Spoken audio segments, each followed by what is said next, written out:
Welcome back, ladies and gentlemen, to week 5 of the LPL. We are getting into game number 2 here between OMG and Suning Gaming. OMG almost got perfect games in game 1 in their home arena in their very first game in Chengdu. Didn't look so hot. Hopefully they can turn around the series and make it a good series for their first series in Chengdu. I certainly hope so, Pulse. If nothing else, OMG in their first ever set in their home crowd, they brought out the old players, for Christ's sake. They need to show up coming into this second game, because OMG just were not there, and we'll call it a warm-up. We'll throw it into the wayside, and we'll pretend that game number 1 never happened for OMG. On Sunin's side, they looked very good, and that's a consistency you want to see continued through the rest of this set, whether it's 1 or 2 remaining games, because they just look good. There's nothing else you could really say about Suning Gaming. They drafted smart. Clement mentioned the Echo into Azir. It has very good push, so mid was unlocked. They worked very well as a 2v2, jungle and mid, which is where OMG said they need to work on as their strengths coming into this set. So Sunin just did it better. Yeah, I mean, that's definitely what Icon said, but, you know, we have to call a spade a spade. The bottom lane was an absolute disaster for OMG. Jericho now coming in today to try and sub in for that role, but it was, what, 30, 40 CS down, 2 items down by the end of the game, and it was just a major problem. Like, the bottom dives just became too easy. Bot tower gets crushed, and it got to the point where Fury is like, you know what? Just leave up the lane. I'll keep farming this one out, and then we can knock it down whenever, and that's exactly what happened. And I will say it was a full map-wide problem for OMG. It wasn't just the bottom lane. Like, yes, they lost the trade, right? So they were down significantly in experience. They were getting zoned away. It was level 6 to 4 when the dive happened, which is significant. But the dive wouldn't have happened if the bottom lane and, if the jungler and mid lane were not unlocked. To do that dive, right? And they were unlocked because of the champions they selected. The fact that they were able to get a kill top lane accelerated the Sejuani. The fact that Fireloli just sat on the top side of mid lane whilst the Sejuani got an experience advantage, took his Raptors away from him, is another small detail that all added up very well for Suning Gaming. They were able to utilize those small leads to get themselves the rest of the game cleanly. And you know what is a big detail, Rusty? You know what just happened in the top lane? Casual just came in for Xiang. Oh, not Aatrox. So in comes the Aatrox player. And I don't know if it was necessarily a problem in the top lane. As you said, it was across map, bottom lane, top lane, mid lane, jungle. Like, there was a bunch of problems across the board. We'll see if Casual can actually make that happen, because Xiang, I actually don't even remember the last time that he didn't play in top lane. Yeah, Xiang not playing is, it's always a miss for OMG. They used Casual in the Demacia Cup, which was pre-LPL spring of this season. We saw him play. It's the reason we call him the Aatrox guy. Mother of 1v2s, son of playing Aatrox. First of his name, of course, and the only one, hopefully, out of all of the Aatroxes in the world. I don't like the champion, personally. But he plays it. He's a wild card. And I think that's something that we'll have to look towards with Casual. Can he actually throw a spanner into the works? Can he do something differently? Or is he just going to be thrown to the wayside in the same way that Sion was? Well, any top laner who plays something off-meta is someone who I will like. So hopefully we get to see an Aatrox today, or anything in the top lane. You are casting, Pulse, so we're not going to see it. I am indeed. That is true. I am that is indeed the curse. It's never happened. Unlucky. So we'll probably see something meta out of him today, most likely, as we get into this matchup against Aatrox main first picks Maokai. Feels bad, man. God damn it, actually just goes straight up tank. Yeah. Rest in peace. But we'll see. But because we saw a lot of problems from OMG, we've said that multiple times. However, coming into this second game, we just need to see them rejuvenate, you know? Like, the things that we have seen that have been good so far from OMG, pretty much every OMG roster is opening up the game via plays, opening up games via skirmishes versus team fights. So we'll see if they can actually do that, because that's definitely where you can upset a team like Suning, who are, as we saw last game, very good at making these set plays. You give them one thing, they're like, okay, step 2, and then step 3, and it gets out of control. But if you have OMG who can just put a stop and combo break you, then that's maybe how you win the game. Yeah, I mean, it's Suning Gaming. They followed the recipe. They made themselves a pretty basic cake. On the other side, they weren't able to do anything. It wasn't like this massive epic creme brulee coming out of Suning Gaming. It was very simple. It was good. And it's enjoyable to watch. OMG, if we throw back to what did make them good, it wasn't just, you know, the ability to have strong lanes. It was what they were able to utilize past that point as well. But because step 1 is missing for them now, they don't have the strong lanes. We don't even get to see if they have anything past that step. So coming into game 2, we just want to see good laning coming out of them. Whether the draft is centered around that fact, or whether the draft is not based off laning phase, and then they just draft for team fighting and have a good laning phase. That's also another way to gift yourself that second step for free. Icon is the man that you have to look at. The Azir early rotation, that early priority on the Azir now that Suning Gaming have an answer to it, very much evidenced in the Echo, should change. He should actually play something more aggressive. Yep. He is the assassin in the middle lane. He was called the Hitman because he takes names from all of the mid laners that we thought were better than him, and he proves us wrong. But so far, he looks like the significantly worse mid laner in every single matchup, and we know he has more than what he's showing.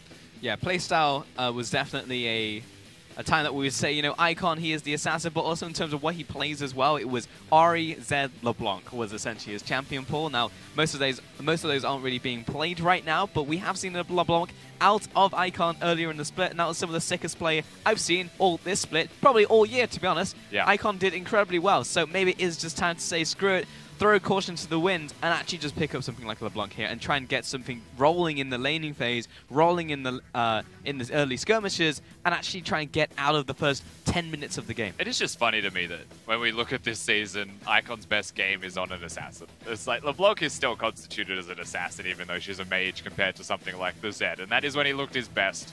And honestly, maybe it's not meta, maybe it isn't standard. Bring it back. Just play it. Do something that no one expects. Be that wild card in the mid lane and pull off some kind of miracle, because they need that for their team if Game 1's going to be replicated here again. And we're going to have a quick affair for set 1.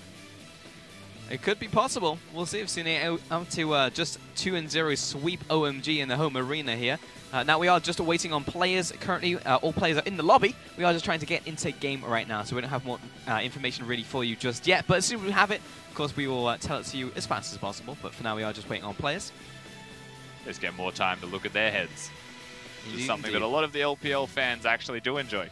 Yeah? Yeah, yeah. So many fan signs, so much fandom for the individual players, more than just the teams as well, which is a crazy thing to see. The fan signs in particular are something the rest of the world should be jumping on. Very true, very true. I mean, outside this arena, we have like a little area in which you can make your own signs, but I know a lot of the fans actually they have their fan clubs, and then they make their signs already and then come in with them. Yeah, well, the events, they actually have the fan clubs that come together and have a communal payment for a giant banner for their respective teams as well, and that's the crazy large banners that you see on the stages. But these are the LEDs as well. Icon getting a bit of support there. Those are the things that need to be everywhere. Come on. Oh yeah, Chinese fans have got it down on lockdown as well in the LPL.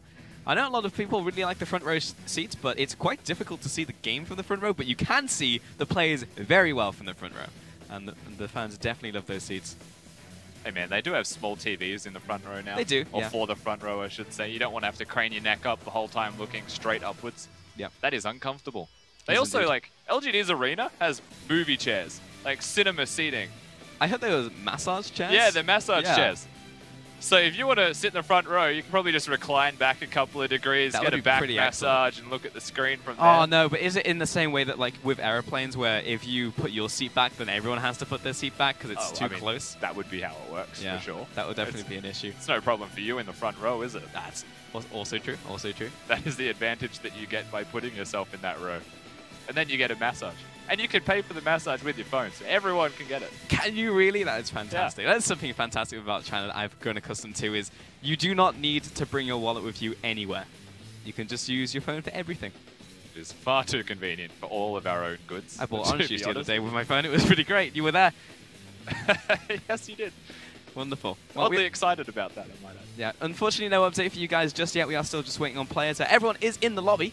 And that person has a very big OMG sign. So you can see lots of support for OMG. Pretty much the home arenas, no matter what happens, are always going to be packed. Like Snake is, I believe, 500, always packed every single time. OMG, roughly the same. LGD on top of that as well. So you'll always see full fan support for these teams. There is a really cool thing to note about that, you know, the regionalism being there, the pride of having a team in a home arena in your state is a very big reason to want to support those teams. OMG now being in Chengdu, the first team to be in Chengdu as well, and presumably the last, with how the LPL is expanding around the entire country, means that there is a reason to go there every single week. You know who's going to be playing, and that is your home team that is going to be playing. If you were an OMG fan before today, that's even better. But if you weren't an OMG fan, well, now you have every reason to be one just because you live in that state. And that is something that is super exciting for all of these teams. LGD in Hangzhou, Snake in Chongqing, and then currently the rest of the teams, of course, being in Shanghai. It's an exciting experience across the board. And we also have Chelly coming back into his AD carry role. So he is actually alive and well. He's just managed to be subbed in here into the second game. So did look like it was a conscious decision coming out of the OMG roster to bring in Jerko into the game 1. But now that it's actually gone down to crunch time, it is actually going to be Chelly who's going back to his rightful position as AD carry. As you can see, we are getting into champion select here between Suning Gaming and OMG. It'll be coming up very shortly on your screens. Chelly, of course, someone that has to be considered. You can see we're about to hop in. Chelly's just going to upgrade OMG. That is going to help a lot. But Casual's also there on the opposite side, so we're never really seeing the full-strength OMG 5v5 roster at the same time. Yeah. But we have seen it in previous weeks and it hasn't been working, so clearly something has to change. Whether that's the roster, we don't know. But the bans have come through. It is Zoe, Varus, and Tam Kench from OMG. And Suning Gaming will ban away Rise, Gangplank, and Galio against OMG right here. It will be a first pick of Sejuani for Hacker.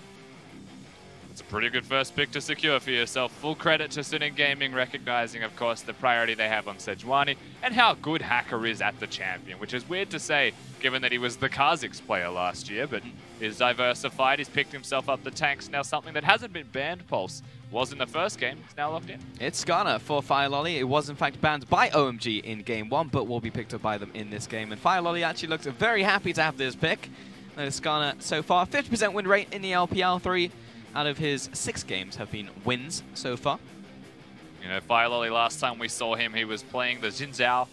He said to himself, and it was in the mic checks as well, that he only has 1 champion. And they can't ban it away from him, or he's going to swap to the other jungler, and he's not going to play at all. But now he's shown that he can, of course, play others. It's not a surprise that he can play more than 1. This is a new jungler, though. We'll have to see how he goes picking up the Skarner. Has he been able to adapt to the new champions running around in the jungle pool? Or is he going to feel a little bit behind the times and be lack? Definitely changing your team's playstyle as well, you know, looking towards that Skarner, trying to get that ultimate down onto a key target. But we haven't seen any key targets just yet. There's one. Azir gets locked in for Knight into the mid lane. It was also an Ezreal pick for Chelly down there, so it's going to be early rotated for him, for OMG. And now our last remaining pick on first phase here for Suning Gaming. And see what's going to be here from Suning. Tam Kench is banned, so they don't have a major priority towards a support role. Braum is the other supportive choice for Yoon, and instead of going towards that, having the second ban phase coming up, they choose to go towards their AD carry. It actually happened! Oh my god. Are you actually kidding me? The curse is broken! He's an Aatrox one trick there. Why does this Aatrox exist in the LPL? How does he get into it? You know what? That's fine. Let's just see him play first. I won't say anything. Okay, well I'm gonna hold off until we get into games to talk about the Aatrox. Actually picked it. Man, maybe that's got to be the reason. You know, he just came in and was like, all right, coach, I've got 1 pick for you. It begins with A, ends with Aatrox. You know what would be genius is if all of this time Icon's been sitting in the hyperbolic time chamber maining Aatrox on a Smurf. Hey. And they flex it. Everyone's like, oh, Casual's coming in as an Aatrox one trick, pick a counter. And then they are on red side. They're on red side, so he flexes. That's not going to happen, but it'd be so cool. That would be super cool if it happened. Camille and Rakan with the final 2 bans from OMG, and Kassadin will be a ban against Icon here, so clearly they're not expecting it to be a mid lane Aatrox. And Suning, final pick right here, it's going to be Vladimir towards OMG, so Icon not get his hands on that one either. So let's actually see what Icon goes towards now, because we want to see the Assassin, but he might actually go towards a mage in the end. Of course, we know that Azir being locked in by Knight when he had the counter pick of the Echo is something curious. Of course, Icon is still a good Azir player. It just shows that Knight has a higher priority on instead of countering it this time, instead of being the 1-3-1, they want to group up and be more of a team-fighting oriented team. And that may just be because Chelly is here. And an AD carry's role in 1-3-1s can be very convoluted and difficult to execute.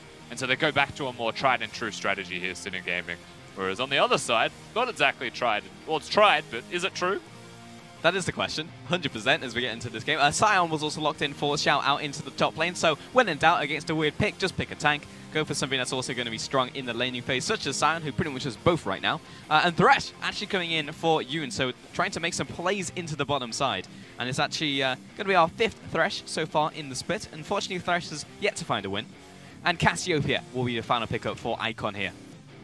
Yeah, and look, Thresh is a very popular pick in the LPL of old. We haven't seen a lot of it, and for very good reason, of course. Thresh has been slowly phased out and out more of the meta. Rune changes, itemization changes. There's some nice things there, but generally he's just been that little bit weaker, and that pushes him out of the meta by quite a significant amount. No Kalista to be seen with it this time as well, which does hurt the Thresh. It means that a lot more of the onus is on him just hitting his skill shots. And ultimately, the team composition from Sion Gaming by having the Sion and the Sejuani there rounds it out super nicely. You know, you've got Azir to protect your Xayah for late game. You've got a Sion Sejuani to stand in front of both of them as the tank line. That's the engage as well. Sion can flank if need be. Thresh is just thrown in more as the wild card of the team composition. He can do all of it. Go forwards, go backwards, generate picks. And we have seen this, of course, before, where the Thresh can hit that first hook that starts off a pick, which then means that the team composition from Sion gets incredibly strong and super oppressive around vision control and denying objectives. Most importantly, around the areas of control in those objectives. It's one of those big momentum picks as well. If you're feeling it, if you're feeling Thresh in the game, you'll hit every single hook and you just won't miss. And every single time you'll get a pick, you'll make something happen. So it's a pick that is definitely high risk, but definitely less high risk than something like a Blitzcrank. So we'll see how it works out. On the opposite side, though, we have a team and then we have an Aatrox. So the way that Aatrox really usually works, well, I say usually, I don't even remember the last time we've seen an Aatrox in competitive play, is he's a split pusher. He's not so much of a team fighter. You'll see him in skirmishes. You'll see him maybe in the early game invading. But yeah, you'd expect mostly a 2v2 or something, though, right? Because his early game trading is incredibly powerful. And if you ever bring a jungler up there or any kind of crowd control to help him, then you'd be very oppressive. But I mean, unfortunately, it's a Skarner into the Sejuani. So I wonder how oppressive that 2v2 skirmish would actually be. Skarner needs to hit the E to slow them to even get the stun off in the first place. Yeah. And he's a jungler that ramps up in damage and doesn't have immediate burst. And I do feel like it's almost impossible to kill their opponent 2v2 of a Sion and just Sejuani, right? I pretty much feel the same here, Rusty. It's essentially just going to be ramp up in damage, especially for Aatrox as well in the 2 versus 2, where Sion and Sejuani are very much up front. So if they win the trade in the first couple of seconds, that could happen. But we are on to the Rift, ladies and gents, for the second game here between OMG and Sion Gaming, and the second game in the arena here in Chengdu for OMG, their home arena. Let's see if OMG can actually pull it back and pull back the series against Sion Gaming. And if nothing else, OMG have come in with guns blazing. They've changed up their draft. 2 new members into the roster. Of course, Chelly, the actual AD carry of the team, returns to the AD carrier position. That'll do wonders for OMG in their 2v2 lane control, which spilled over very early and very aggressively in favor of Sion Gaming. And the rest of OMG, Icon, it's not an assassin, but it might as well be with how some Cassiopeias play on Summoner's Rift. Super aggressive. The phase rush means you can lock people down. All is missing is that pure mobility, but still a very strong champion in its own right that will have a lot of pressure. And I do think while we mentioned the top lane pulse, the Aatrox and Sion and how they could be relevant to skirmishes, I would actually expect a lot more of it is around Icon and Knight in the mid lane. Oh yeah. It's actually very unlikely we see a whole lot of Aatrox this game. Most likely he'll be on top lane island for a long time and then also transition to split push island for also a long time. So he will become a threat later. It's difficult to compare him really to any other champion. Well, I'm like, how do I compare it? Do I say like Fiora? Not really.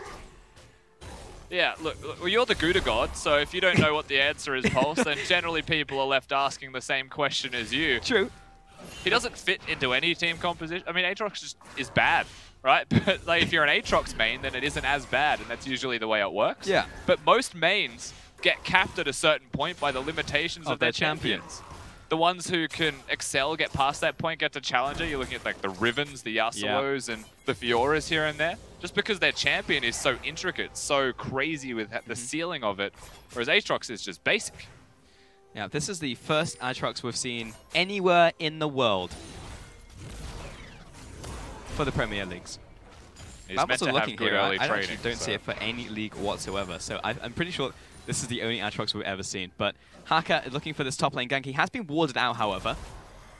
Fireloli is sitting in the shadow. XiaoAL is going to go for this engage right here. And Casual, he does have the passive up, so he's okay to die right here. XiaoAL is going to pop the passive anyways. And Fireloli will follow up the damage. He's got a lot of damage coming in from the Crystal Slash. Casual just needs to try and get in range right now, but he just can't quite do it. No, he flashes in. Last door check's going to do it. But then the Aatrox goes down. 400 gold over to the hands of Haka. Now Fireloli needs to get out of here. But he took so much damage coming out from this one. E comes out, but the flash was held on to from Fireloli. He'll get out of dodge. I hope we get to see a replay of that again, because honestly, it's just a little bit embarrassing how the kill went down there for the Aatrox. He flashed to get the auto attack off, and it actually looked okay for OMG. He used his passive as Aatrox early, trades his health to get the Skarner stacks stacking up, and now Yoon in mid lane. Ooh, good flash from Icon, but even better roam from Yoon, who was able to burn that into the mid lane. And you know, ultimately, what happens in the top lane is just a mistake from Casual that results in a kill to XiaoAL.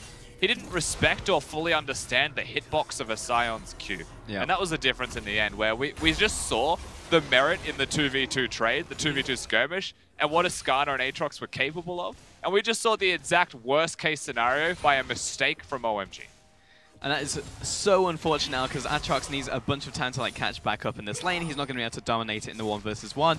At least for Casual, you can say, well, I just died early. We should definitely give the pick another shot if it loses in this game. But it's just really, really unfortunate, because we don't get to see a full game where you start on equal footing now from the Aatrox. And amazingly, of course, that has spilled over to the rest of the map, which is unsurprising to see. Now, before we even talk about that, Fireloli is looking bottom. He wants to get a gank off. You're also looking at his runes. And of course, he's gone towards Inspiration Tree. There's a lot of Predator. This is one of the first unsealed spellbooks that we've seen from Skarner's and from Skarner in general in a competitive setting. Usually the way that would work is if you have to take it or you really want to take it, you can swap out your flash or you can swap out your smite as you hit later on into the game for a ghost or a cleanse as you see fit. And that is one of the strengths that it provides for a Skarner who needs a lot of mobility to be successful. And that's why a lot of Skarners go for Predator. Because that basically gives you a ghost. It means that you don't have to run ghost, you go flash, and then you can Predator at people. But Unsealed Spellbook has its own merits, particularly for the second summoner spell being away from a smite. And also at the same time, you have reduced cooldown reduction on your summoner spell, so if you just want to become a flash ult bot as you get to the late game, you can always guarantee it's going to happen. That feels bad, getting knocked out of the air by the Q from XiaoAL. We get to see the runes in from an Aatrox. If you're an aspiring Aatrox player in the top lane, go Resolve second right here with conditioning. Precision first tree is going to be press the attack, Triumph, Alacrity. And actually, he wants to be low health. This is one of the first times I've actually seen Last Stand versus Coup de Grace. Yeah, of course, that's a matchup-based thing as well, going Last Stand into a tank that'll poke you down during laning phase, increasing your laning trades. And Aatrox is, of course, one of those lifesteal champions that does find himself low health all of the time. So I do like that part from Casual. Of course, press the attack, helping a lot with an attack speed and slow-based build. But it just doesn't look good, doesn't feel good. Nothing about this is something that you'd be comfortable saying, this is going well, if you're Casual. Yeah, another gank coming in right here. Level 6 from Casual, but it's not going to help him a whole lot here. Knocked into the wall, has the blood well, but as soon as he comes back up, ready to go.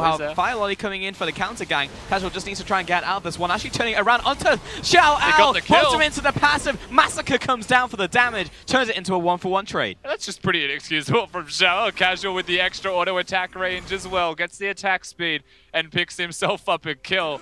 And XiaoAL was just trying to crowd control him, whilst the Azir was coming up from the mid lane anyway. So instead of respecting that, he takes the risky play, wants the crowd control and the guaranteed kill, and is made to pay for it. And suddenly Casual, he has a kill. He's equally as strong as XiaoAL is in the top lane 1v1. And it could be a lot worse for OMG. It could, honestly. And if you think about it, I'm actually not sure if XiaoAL knows how Aatrox works, right? Because if you think about his kit, how many players even know what Aatrox does, right? His ultimate is, it's a mini nuke.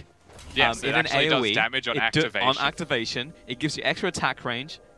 It basically just makes you stronger in a fight. And you want to know how I know that? How do you know AP that? Aatrox. Have you ever played with AP Aatrox? So good.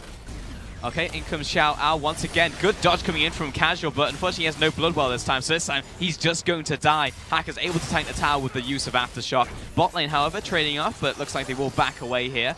Though, that's a good lockdown onto Chelly coming in from Fury. He can keep moving forward on this Xayah.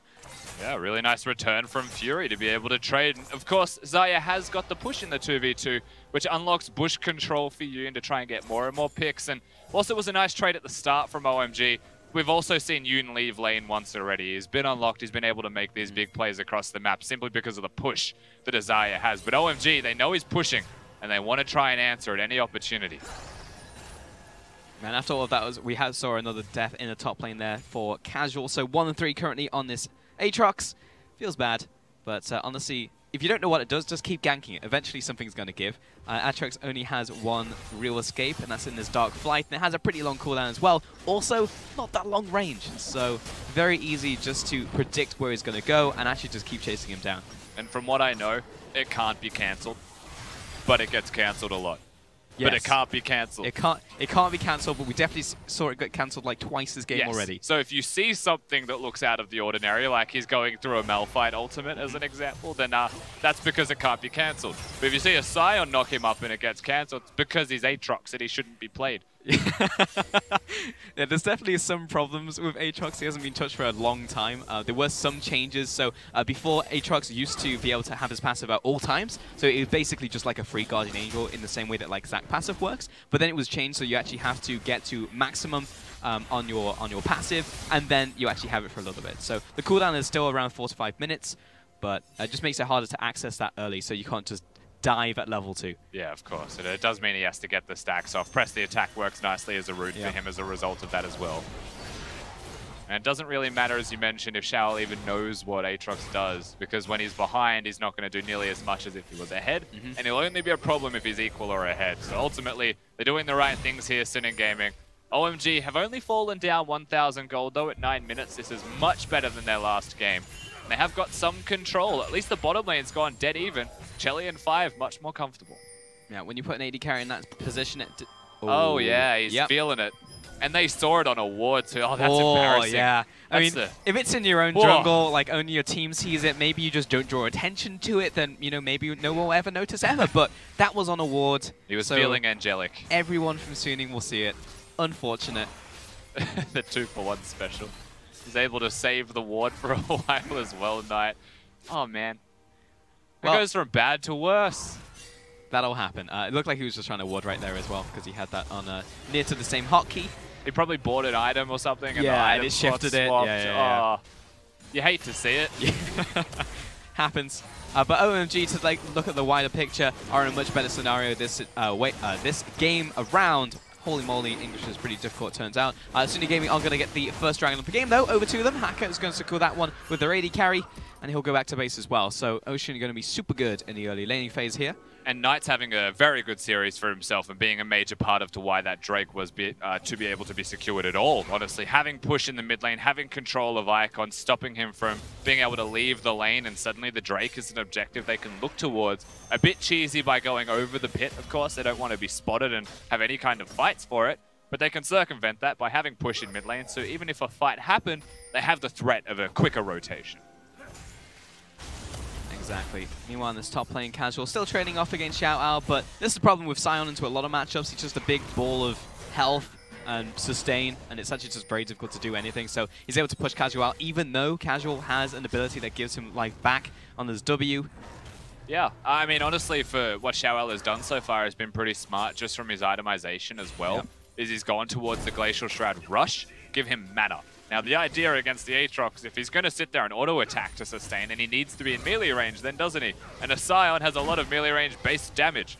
So instead of just sitting there and poking him and running out of mana after 4 minutes, he chooses to purchase mana first, prolong those trades, and that's why he's able to consistently win the lanes. So far, it's been pretty smart from XiaoAL. Also, if he's put into like mid-game or late-game against a split pusher like Aatrox, then he'll also go towards that Frozen Heart in the end as well, and then reduce the attack speed coming in from Aatrox, because he is very much an attack speed-based champion. He's going to go for the Blade of the Ruin King as his first item as well.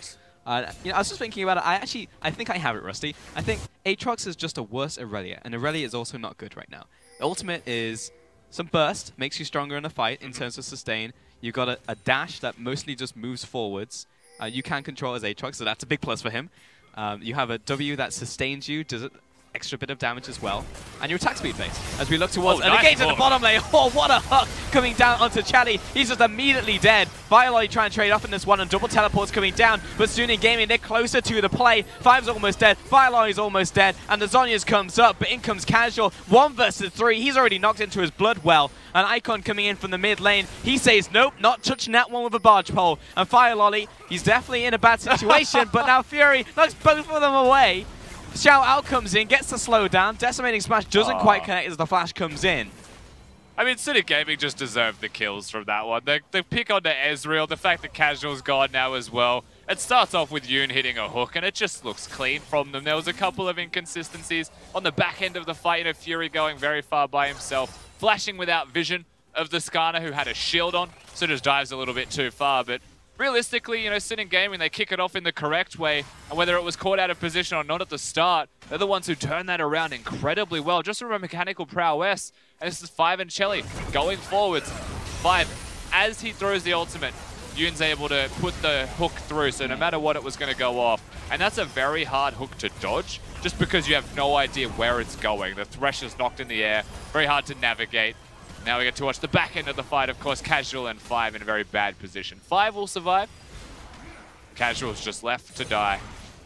Yeah, Icon definitely looked at the play. He stepped up and was like, nah, no, not going to happen. Not going towards this one. We'll look for a play in the mid lane, though, and everybody has arrived in from Suning Gaming. When Fireloli comes in with a response right here, hits the Impale, but the damage is still onto Icon. He's about to fall, but Icon will trade his life with Knight right here. Great play coming down onto Five, though. That'll secure the second kill, making it 1 for 2. I respect what Icon actually went for there. Uses the heal, continues to trade with the Azir, prevents him from getting out. Remember, the summoners were used by him just on the engage, but ultimately OMG, they lose a second member for all of their troubles. And meanwhile, on the bottom side of the map, Fury's putting pressure down onto the objective. So OMG, there is some fight in the system. We are seeing some gas in the tank from our red side in this game, but they're just being out-traded in every conceivable way by Suning Gaming, because they're able to make the plays first. Yeah, they're also turning up to these plays with more gold in their pockets now, especially when this tower drops. That would be another solo gold tower going over to Fury, the second one in the set. That just feels good,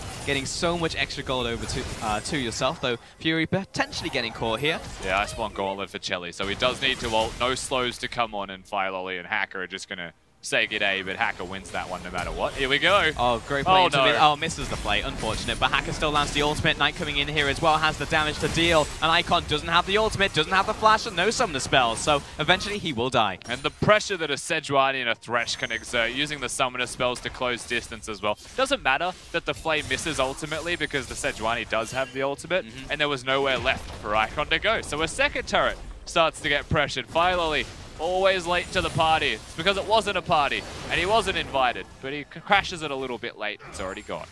And while we've gotten definitely caught up in these skirmishes, because there have been a lot of them in this game is starting to look very much like Game 1 here, Rusty, where it was just play after play. The tower's gone down in the bottom lane, mid tower soon to follow, top tower is also very low. That needs to be attended to right now before it drops. So this game is slowly getting out of hand here for OMG. Absolutely, and I mean, contrasting games 1 and 2, there was just a faster acceleration earlier into the game for Suning Gaming when they're able to make that one work for themselves. They just get early picks. This time around, it does take a little bit longer, but at the end of the day, they're still doing the exact same acceleration, just at a later stage they started.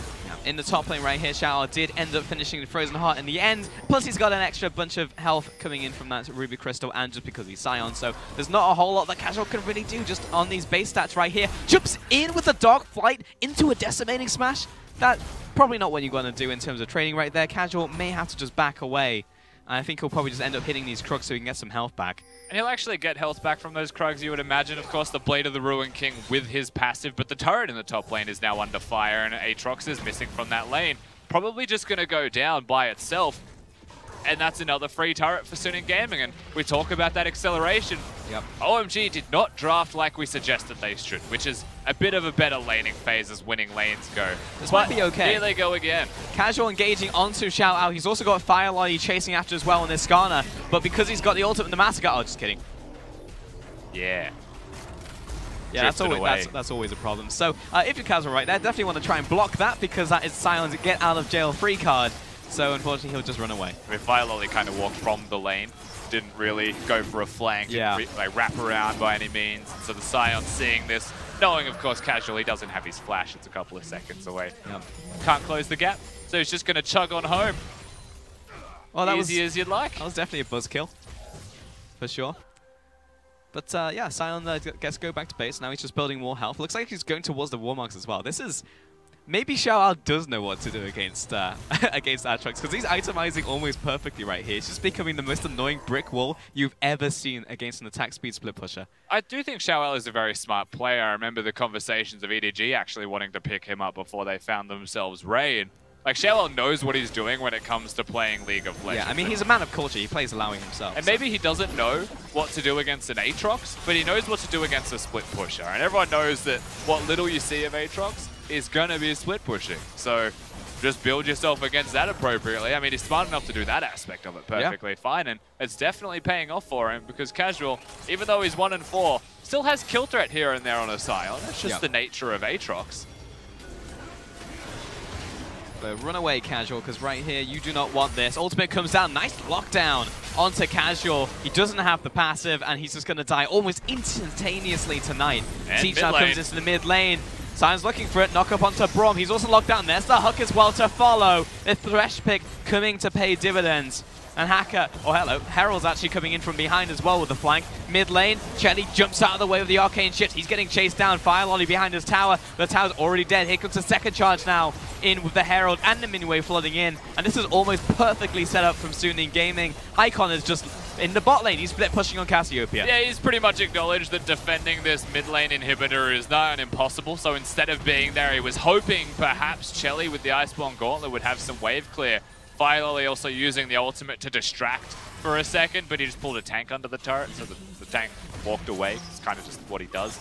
Very hard to kill. At the end of the day, it's still the inhibitor that's blocked down by Suning Gaming and the red buff of Fury. And it was clean. They're out.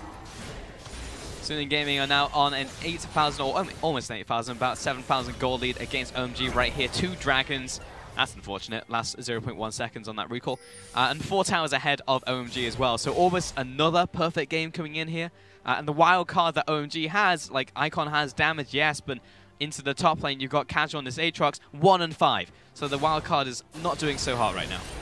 No, not at all. And at a certain point, you're like, all right, he's being caught out of position, he's dying a lot. There is a time where you just neglect him now. You just put the Sion up there, you clear the wave, you bully him out, and then you bring the Sion in group. Yep. But they're doing that and killing him simultaneously because they're working through the jungle. And Casual was sitting at the red buff, kind of asking for it. He's like, come and kill me. You know, I'm a distraction. Cassiopeia is pushing bottom lane. And then everything dies instead. Well, that was a big old whoopsies. This game's a big old whoopsies, Pulse. I think it definitely started from that draft. As much as I do love to see innovative picks, one tricks especially get to play their champions on stage. Aatrox is currently a champion who is just not very good, unfortunately. And you can be as good as you want on Aatrox, but eventually he's going to hit limitations of the champion. Like, even if you get fed, if you flip that scoreline and he's 5-1, he still faces the same problems. You group up on him and you look for the kill, he's still going to die. Like, he can only hit one target. So he can't beat multiple people in a multi-man scenario, so it's just a problem. I'll be real with you for a second, Pulse. You know, there comes a time in every person's life where they want to be a pro player or they want to aspire to something great. Sure. This is a really nice reminder that you can do it if Casual can. True. True. Because we've also seen other things from him. Like, we saw him in Demacia Cup that he played Aatrox. In Demacia Cup as well, yes, though. Yes, we did. We did see that, but he also plays things that aren't Aatrox. Looking towards this top jungle now. Suning Gaming have complete control right here. OMG are trying to contest. Yeah, it's the They Baron. have Skarner. Skarner is a potential to find a pick, but what's the counter to that? All sit together. Everyone stay together. Don't split up. So Knight just revealed himself, of course, by standing there. They knew the Baron wasn't being started, but ultimately for Suning Gaming, they've chosen to start it now, and that's the last part of visualization that is available besides the Cassiopeia scrying orb. And once they have that down, and it is the last one, then things start to change, but the Baron's being hard chunked and Fireloli's in the area. Oh, Chelly has to jump out at the last remaining moment there with the arcane shift. Baron's starting to reset though. Suni did not fully commit to this one. Hacker was low, though he does have the Warmog, so they can make another play. They can afford to do that. Fury, however, is not someone that is running a crazy amount of lifesteal. He has to be a little bit more respectful, and they've caught someone. They've found Yoon right now. He's going to be impaled, locked down, and killed right here. But here comes the engage from Hacker. They're going to try and play this one front to back. 5 is almost dead. and is dead. In fact, Casual trying to turn this one around though with his team, chasing down XiaoAL. Hacker's too low to really respond right here, but Knight and Fury still have the damage. OMG have to be respectful. And OMG, once again, they are still fighting. They take all of the extra efforts that they can to stop the Baron from going. They're trying their best to hold on to this game. But realistically, Sion Gaming, they use their flashes, they use their summoner spells respectfully and defensively. XiaoAL doesn't have flash anymore. No, he's going to be trapped down, locked down, but he's got so much health, so much armor right now that they can't really cut through him. And Hacker's ready for the re-engage. In comes Fury, and Casual has to run away from this guy. He's not able to assassinate him. Fireloli has to jump over the wall, and in comes Knight with a huge ultimate. Finds one, Fury jumps over the wall, he finds a second, and now Icon, he is separated from what remains of his team. 3 kills over to Suning. The carry of the team, Knight, for this split, comes in clutch with another Azir ultimate. He's been the biggest threat this entire time. OMG, they're poking tanks. They're trying to whittle these tanks' health bars down, but they both have a Warmog, so they have to kill them or it doesn't matter. Knight's been doing damage this whole time. 5 may die for that attempt using the Winter's Bite here. At the very least, he's going to have to burn the flash, and soon in game will go back to base with so much gold to spend now as we get to see that mini fight one more time. Once again, XiaoAL has no flash. He's in a position where he may actually die, so the rest of Sion Gaming come in. And this starts off nicely for Sion with Hacker getting the engage, and then Fury comes here, and that is more than enough to be the difference. Fury actually pushes them all towards Knight. He was so close to getting Casual as well, but Casual still died because Fury just has to use an extra summoner spell to secure that kill. Very nice stuff from Sion Gaming. Yeah, really good stuff coming into Suning, and OMG definitely realized that the right target was not the Sion after a while, since he is just a massive ball of tanky stats right now, just not die. I will say though, there is not really a thing as a better target, as they can't step past the Sion, they can't step past the Sejuani to find the Azir or to find the Xayah. Yep. They got to kill into Yoon. That's because the Thresh is stepping up here and there and he's trying to get a hook off, and so they get a nice pick onto the support. But I feel like that's the only person that OMG can get a pick on. But this is kind of a catch-22 right now because they are so far behind in terms of gold. You're right, there is no good target really to go for unless they get a good 20 seconds just to all wail on the Sion, I guess. Hook lands onto the Braum, and they lock him down. He's almost instantly dead. He will eventually fall. There we go. Knight's going to want to pick up the kill. Yoon takes a bit of chip damage coming in there, but that's the power of Thresh. You land the hook, especially at this stage in the game when you have this much damage, they're going to die. And this comes back to the full team composition we mentioned of Sion Gaming as well. They have a really nice 4-man comp. Sion also going forwards now, and they threaten the tower. Oh yeah, XiaoAL's feeling it. That's a great hook onto Icon as well. He's going to be stalled from doing damage, but OMG still looking to move forwards right here, trying to back up Casual, but he's going to die. Oh. The hook goes slightly wide, but the objective right here is the tower, and Suning definitely have that one. Lots of zone again. Sejuani has the Warmog. Sion has the Warmogs. They're able to get some life back. And it means that OMG really struggling to try and push them away. Chelly's doing the best he can with that red buff. Lots of damage was coming out of him. But it doesn't mean the difference. Yoon's low, Knight's low, but still looking towards this mid in here because the bot lane has been cracked. Icon is back from the grave. Though Yoon is actually just completely by himself separated, so Shelly's going to get a kill right here. 5 has been locked down once again. He's only just respawned. He's going to be sent back to the Death Chamber and has another knock-up onto Fireloli. He's going to get the Impale down, but onto Hacker. So Chelly's not sure they have the damage. Right, Icon still chasing after, and Chelly coming in here, getting his constant slows. A teleport as well from Casual. XiaoAL's going to die, and he's trying to catch up right now with his passive. Glory and Death not quite going to get in range. Unfortunately, problem with Sion and his passive, but Hacker getting slowed down right here. The chase is good still from OMG. Knight's actually going to turn this one around, it looks like. Or Fury's going to turn this one around because he does so much damage. Goodbye, Casual. Cannot stack up his blood well. Icon looking to lock them up from behind. Lands, the Miasma goes down. Featherstorm opening up some distance. Chelly over the wall. Fireloli trying to get involved, but Icon now taking a bunch of damage. Knight just wants to get in range with Conquering Sands. Icon turning it around once more. Lands the ultimate. Petrifying Gaze over the wall comes in, but Icon once again chipped. Double Daggers comes in, almost dies. So close, but the top tower is really the main objective. That's being knocked down by these minions. Such a prolonged fight, very elongated. Icon with barely any health is able to just barely get away. Unfortunately for OMG, their base isn't going to completely die. They get to live for one more fight. However, Sion Gaming, they recognize how the map is in its current state, and that they can afford to take these crazy fights that do prolong the engage's duration. because their top lane is pushing. Their mid lane and bottom lane are pushing. It was starting to crash onto the Nexus turrets. And so they play this one out slow. They aim for the targets. They've still got their sights on the prize in the end. And they start working towards it. But Chelly is 1v9ing. Like, let's just take a second to appreciate how big of an upgrade he is for OMG in the AD carry position. He gets the kill on the Yoon himself in the fight at the start of it all. He's the one going forwards. His ultimate hits both carries. And he is trying his absolute little heart out to keep this game going. And he's honestly playing very well. Yeah, he really is. He's really trying, but unfortunately the team is just way too far behind right now. 12,000 gold at 28 minutes.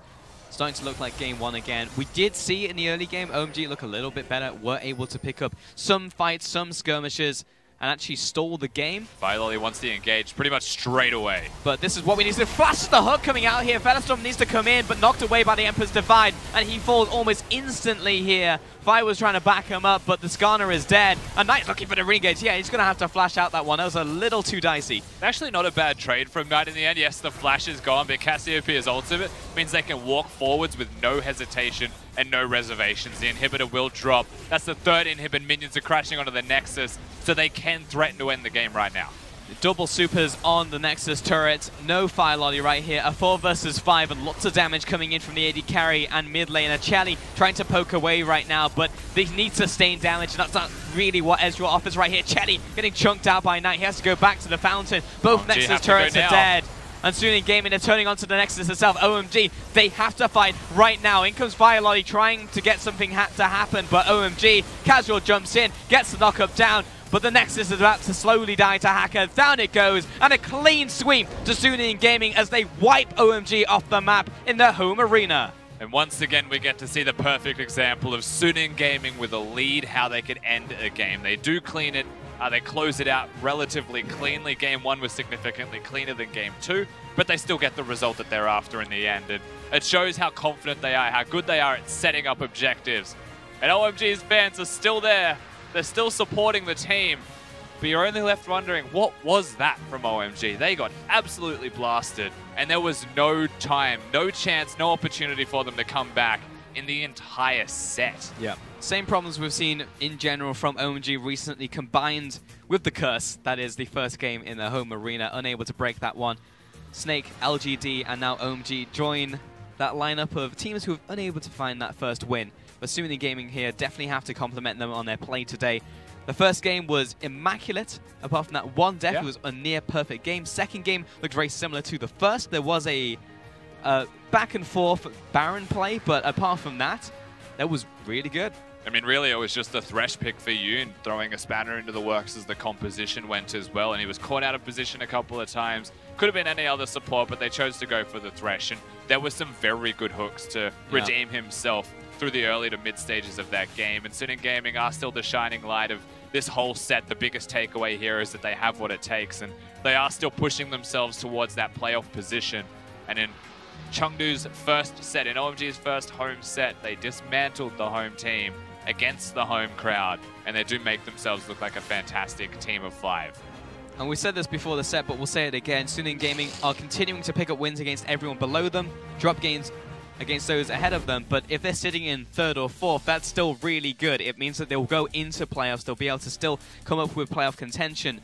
And the fact that they're able to maintain this, they are looking like one of the more consistent teams in the league now, being able to do just that. And a lot of it, for me, is around Knight. Like, the rest of the map is looking fantastic. Fury and Yoon renowned for having decent lane control, but more importantly, leaving the lane. Knight working with Hacker is something that is a pleasure to see. And they had Hacker for the entire series. There was no TN. The TN is 5 wins, 7 losses in the jungle role for Suning Gaming. Hacker was 5 and 2. He's now 7 wins, 2 losses, and it does show that thus far, he is definitively the better jungler, and he was a key piece in taking apart OMG today, and that was what he did, working alongside his mid laner in Knight, and they did look like a good 2v2. Yeah, that, and you also have the backbone of the bottom lane there as well from Suning. Fury and Yoon are almost always just going to do well, and also in that first game, when you put them against a severely weaker bottom lane, you see what they can do. You know, it's not just that they always do well, they can also exploit a matchup when they know how to play around it as well, and that looked super good from the bottom lane in the second game. Even going up against Chelly, they went even, and then we saw plays coming out of Yoon. It's not just Yoon just plays plays to protect Fury, he can make plays himself on the Thresh. Yeah, a lot of the presence now goes towards Knight as far as the carries are concerned on Suning Gaming, but the bottom lane are still carries. They have been for this team before, and I've no doubt they will continue to show that here and there. Yeah, honestly, good stuff so far from Suning Gaming as they took the 2-0 victory over OMG today. That's going to do it from us, though.